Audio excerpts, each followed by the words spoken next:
So this is Flint Castle, and Flint Castle was made with a very different strategy in mind. You see, for the 100 or so years after the Normans invaded England, their attempts to invade Wales were basically try and send an army in and just smash the locals, and that didn't work. They were massacred on several occasions. So the English changed tack and started to build castles like this that were designed to be defensive structures, but also fortifications that could garrison armies so that they could then project force into Wales rather than just trying to send expeditionary forces, because that's what was going wrong. They would try and send these expeditions in, they would have long supply lines, they would get hammered by the Welsh, and then they would have to retreat.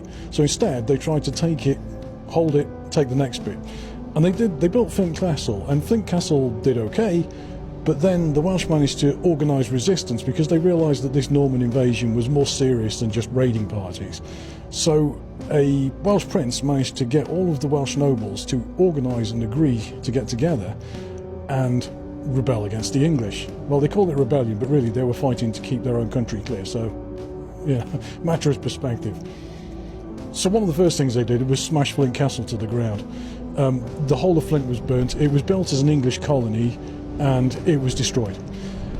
But that didn't put off Edward. He was keen, so he came back into Wales and he built more of these. But then he also did something else that was, depending on your point of view, either completely dastardly or very clever.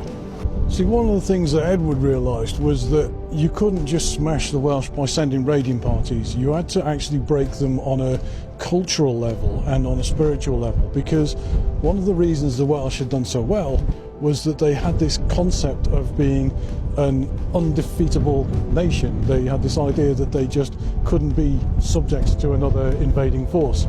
So then Edward came up with another plan. He invited the Welsh leaders over for peace talks and then ambushed and massacred them on their way to the peace talks.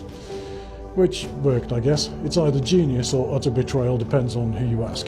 So in the chaos that came after that, the English took advantage and they built a ring of castles called the Ring of Iron around the outside of Wales's coast. And the reason they did this, as opposed to like taking over places like Ewloe Castle, was that what the English realised they needed was places that they could garrison large amounts of troops that they could resupply easily from the sea. So instead of trying to go in with expeditionary forces that had long overland supply chains, they would have easily supplied garrisons that they could then send out troops from. And this worked. Essentially, from that point on, Wales was toast. It was now an English colony with no chance of becoming independent again.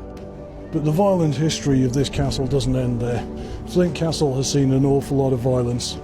And the thing is, a bit like the Welsh, it turned out that the people that the English struggled to get on with the most are the English. And Flint Castle was eventually destroyed and was no longer used as a military structure when the English Civil War happened and it was smashed to bits in a siege.